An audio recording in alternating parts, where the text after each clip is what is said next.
Imagine staring down the barrel of a loaded gun held by America's most dangerous serial killer, while your hands bleed over the official pardon paper.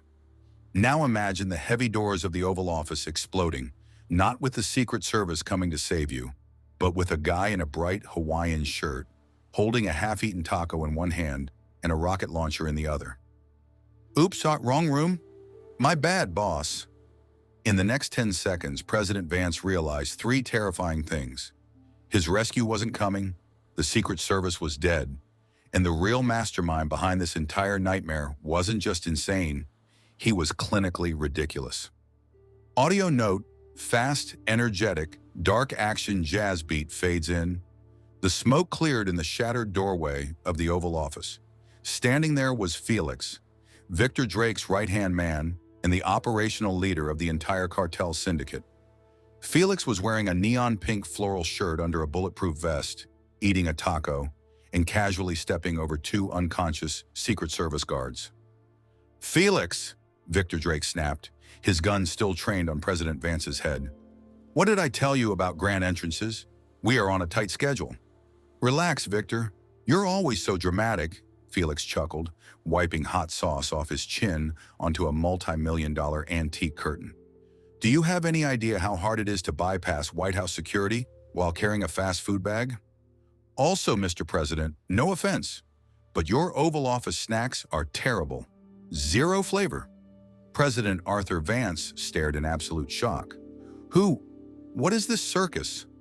"This circus, Mr. President," Felix smiled, taking a sip from a stolen White House mug, "is the crew currently running your entire security network. Your chief of staff, bribed, your Secret Service, locked in the basement playing poker. And your daughter, Clara? Yeah, about that bunker your team sent her to." Arthur's heart dropped into his stomach. "What did you do to Clara?" Felix put his hands up defensively. "Whoa, chill out, Pops. She's totally fine. Actually, she's currently in our van eating pizza and roasting our driver's fashion sense. She's way tougher than you, honestly." "Felix," Drake growled, his jaw clenching. "The pardon. Did you disable the broadcast server?"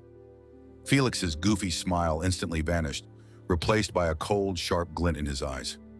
He tossed the taco wrapper onto the resolute desk.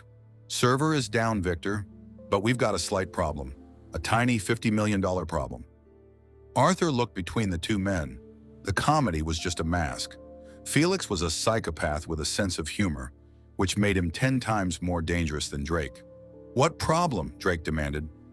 Felix pointed a thumb back toward the hallway. "The Vice President just declared the 25th Amendment. They know you escaped, Victor. They think the President is being held hostage, which, to be fair, he is. And they just authorized a full military strike on the West Wing in 5 minutes." "5 minutes?" Arthur gasped. "They'll blow this entire building to pieces." "Exactly," Felix beamed cheerfully. "So, Mr. President, here's the new deal. You sign that pardon paper right now, or I let Victor shoot you, and then I shoot Victor, take the pardon, blame it all on a rogue terrorist group, and retire to the Bahamas. Sounds fair?" Drake spun his gun toward Felix. "You wouldn't dare." Felix pulled out a gold-plated revolver, aiming it right back at Drake with a wide, unhinged grin. "Try me, boss. I've been waiting for a raise for 3 years." Arthur stood between two maniacs pointing guns at each other in the Oval Office, while the U.S. military was 4 minutes away from bombing the room. His hands shook as he picked up the pen. "Wait," Arthur yelled. "There's a secret tunnel under the desk, built during the Cold War. It leads straight to the underground helipad." Felix's eyes lit up. "Ooh, a secret tunnel. Now that is some movie-level stuff." Drake snatched the signed pardon from the desk, shoving Arthur toward the trapdoor behind the resolute desk. "Move! Now!" They scrambled down the dark, narrow concrete stairs as the sirens outside blared. Felix was right behind them, whistling a pop song while reloading his gun in the dark.